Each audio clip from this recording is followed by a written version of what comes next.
incentivized businesses to stay here. Well, the child tax credit, as it has been created, would exclude military families. What? Rural families. What? Minimum wage earners through, and the benefits. But why punish people who want to go to grad school? Why punish people who like you've to asked work? the question, why? Hi everyone, it's Naomi Wolf with DailyClout, and this is an incredibly exciting day because I'm here with Congresswoman Rosa DeLauro. Welcome. Thank you. Thank you so much for being here and talking to us. And I'm going to give a little bit of background before I go ahead and ask Representative DeLauro some questions that I know all of you have been burning for me to ask her.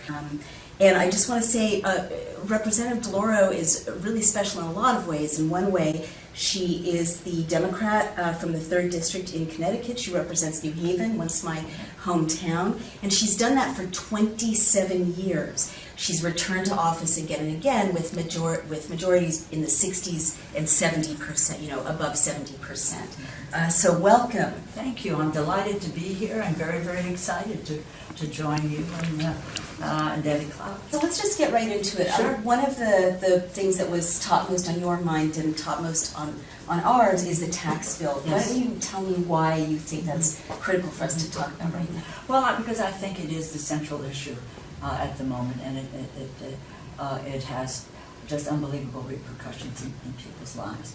And I think we all want to talk about tax reform, but this is not a tax reform bill. Why do you say that? Well, it's a tax cut bill, and if you take a look at the beneficiaries, which is really pretty startling, about 62% of the tax cuts in the bill really are directed toward millionaires, billionaires, the wealthiest in our country. And let me give you some examples. And it's who benefits. That's the real issue in this piece of legislation. And the top end are the beneficiaries. We've just seen, and understand that we are moving from newspaper accounts. We've not seen a bill. We have not seen a bill. So that's leaked information. Right? That's leaked information. And what this is, so I'm basing my comments on what has been presented in the media. So they lowered the top tax rate, again for the wealthiest, from 39% up to 37%. Right. That rebounds to the wealthiest folks. They have doubled the exemption on the estate tax. That means that you are, if you are an individual, you can have exempted $11 million from your tax liability. So in other words, it's tax-free. Tax-free up to $2 million. Up from individual is 11 million, couple 22. Wow, that's amazing. Tax-free. That's in other words, good way to put it. For those of you who are struggling to figure out why does this matter, how does this affect me, that's a lot of money that would have gone into our treasury for schools, for roads, hospitals, for Head Start, for education, for mental health services. All of that is removing revenue that could be used for middle-class families who are struggling. Right. The biggest economic problem that people face today are that people are in jobs that don't pay them enough money. Right. So they're struggling to pay their bills. They don't take vacations. People are struggling to send their kids to school because they can't afford colleges. So this is money that's just sucked out of the system. Right. So let me restate what I think your first objection to it is that you feel that it unfairly or disproportionately benefits the wealthiest people. Right. Well, so devil's advocate, what the other side or the people who are in favor of this would say is that working class people, they claim, get a savings up front through the raised personal standard deduction. deduction. They will raise the standard deduction, but what they will do by raising that standard deduction, they then disallow the personal exemptions, which people have been allowed to take. So it's like giving with one hand and they take away with another. And the exemption of the personal the taking away of the personal exemptions winds up being more. It's about $16,000 versus what you will get in terms of the standard deduction, which is about $12,000. So you're shorted around $4,000. If you're a middle class That's right. family. Critics would say it's kind of sleight of hand, that it appears It sounds gives good. you, it sounds good up front, good. but then you lose in kind of sneaky ways that you're That's not right. aware of. So you've just mentioned one way in which middle class people lose. I want to call attention to another way and ask you your thoughts about this. One of the things that was really shocking to me, I'm self-employed, and a lot of creative people I know are self-employed in New York, and they really need their deductions in order to make a living. I mean, if you're a self-employed writer, things like, your computer, can be deductible. The part of the house where you do your writing can be deductible. These aren't like giant sheety things. They're actually how entrepreneurs and small business people, manage to kind of scrape by. And I was very struck. And it really seemed to kind of target self-employed people and target small businesses and protect corporations. What would you say to that? Am I misreading that? You've not misread that at all. You have business expenses, which you no longer are going to be allowed to deduct, whereas the largest corporations will continue to be allowed the deduction. How is that? So let me ask you this strategically, which I don't get. Republicans are supposed to be the party of business and capitalism, right? They're always saying that Democrats are big government and that Republicans support entrepreneurs, small business people.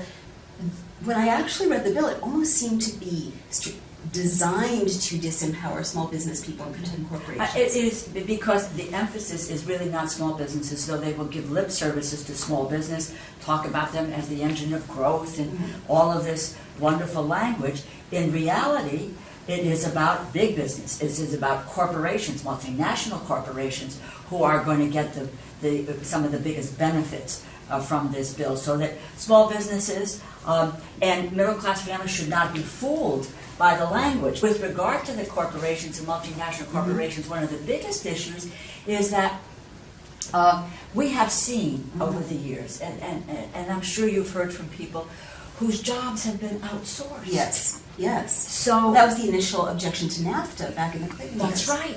And it turned out to be true. It's true. Almost 1 million jobs lost through NAFTA. And with this bill, what we're going to allow, to continue to allow, not only those who have already outsourced their jobs, and they will be allowed to take back some of the money that they have parked overseas at a much lower tax rate, thereby losing more revenue. And also we're going to make it easier for new businesses. Let me just give you the example. New businesses to do what? To do what? This is what, if I want to set up a business, if you want to set up a business, and I want to do this in New Haven, Connecticut, I have to pay taxes on that. If I take that business and set it up in Mexico, I pay a lot less in taxes. Oh my gosh. That is a reality.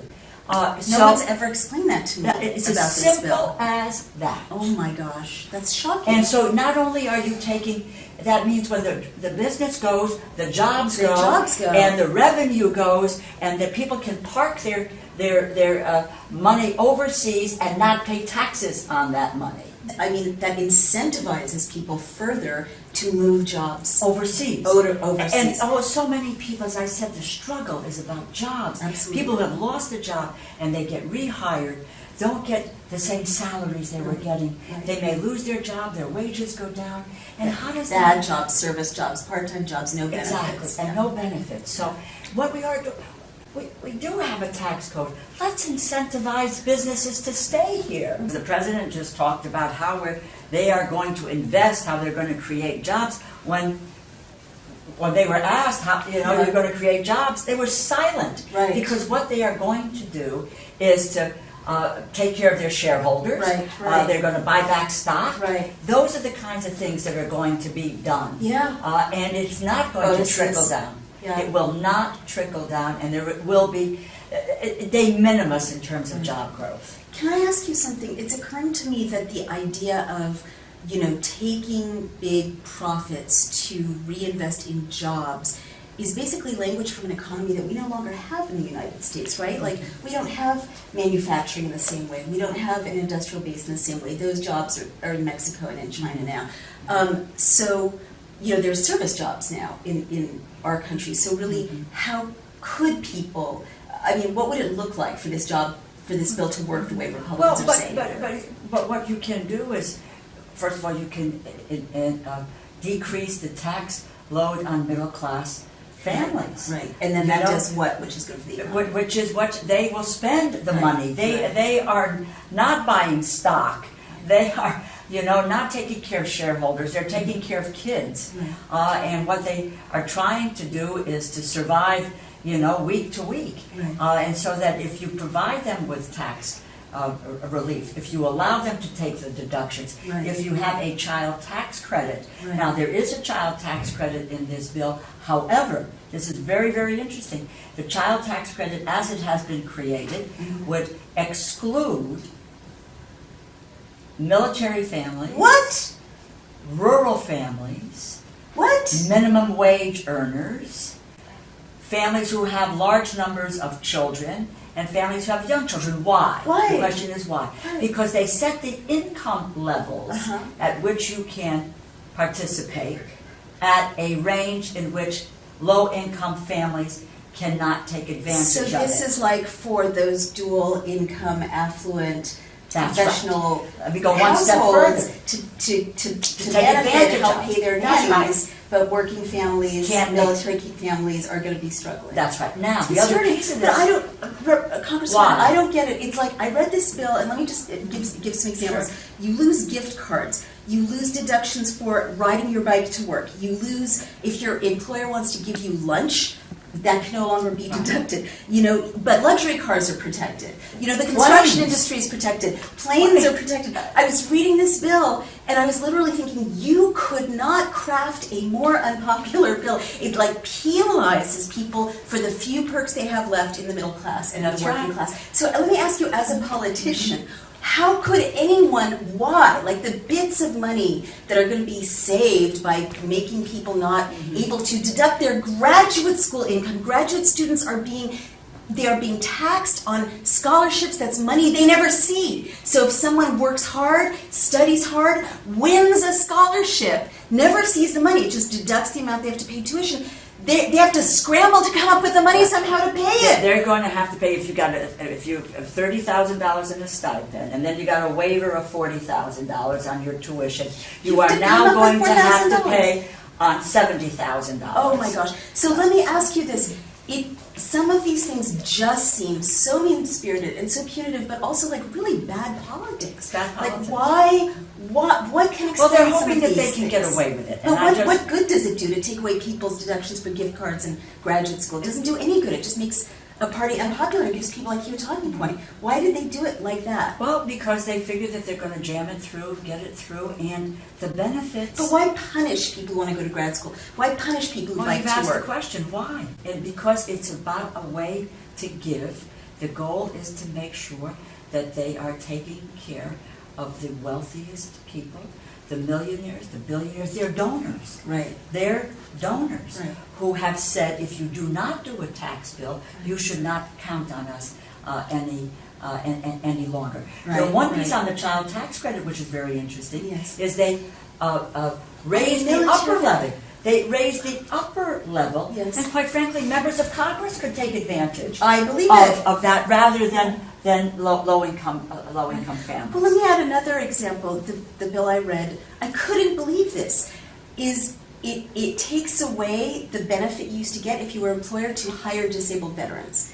I mean, like, and so again, I keep thinking, why burn this? Why burn this political capital?